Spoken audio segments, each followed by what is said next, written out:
Okay, here I'm doing a quick roof inspection on a house up in Clarence. I went up on the roof. The roof and shingles are fine. There's a couple of spots where the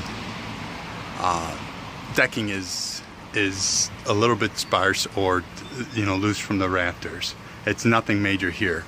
On this flat section, it's very important. This one is the worst. Somebody did a great job on their EPDM roofing, other than they didn't secure the decking down well enough. So there's a bubble probably about 3/4 of an inch to an inch high here and over there at the 4-foot mark.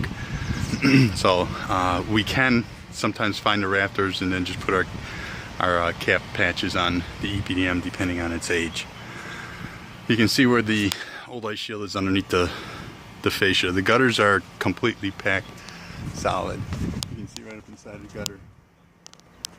Okay, they're all filled up. These gutters could be cleaned out probably 5 times a year because of that guy right there. Easy. There is nowhere near enough ventilation. There's no roof venting on the hip section for exit air, and they've got a rolled shingle ridge vent across the top, which is compacted and crushed. Like I said, in general, whoever roofed it did a good job. They got their flashing points addressed.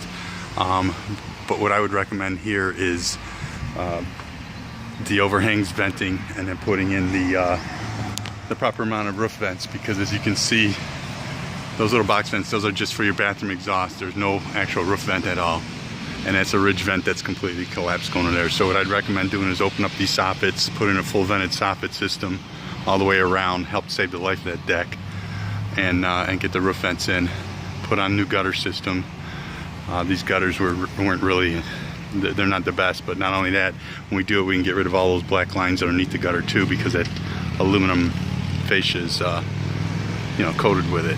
And then on the front, they've got a downspout that actually just delivers onto the roof. We would just lead that all the way down into the lower gutter, and then give them the option to replace these downspouts. Like this is just barely held on with a strap, and it's really not tucked into the seam right there. But in general, they don't need, the roof's in good shape. They got another easy 20 years on the roof, as long as they can get this venting in. That's going to be important because that'll cut down on the ice formation and prolong the life of that. But you can see somebody obviously installed a, what do you call it, a bracket for the satellite dish there, never took it off, and you see that spout delivering onto the lower. We're going to extend that all the way down into the gutter instead of having it fan off and rotting those shingles out. And I think that'll give them what they need, and definitely the gutter helmet. It's a perfect candidate for the gutter helmet. So we'll see what they do.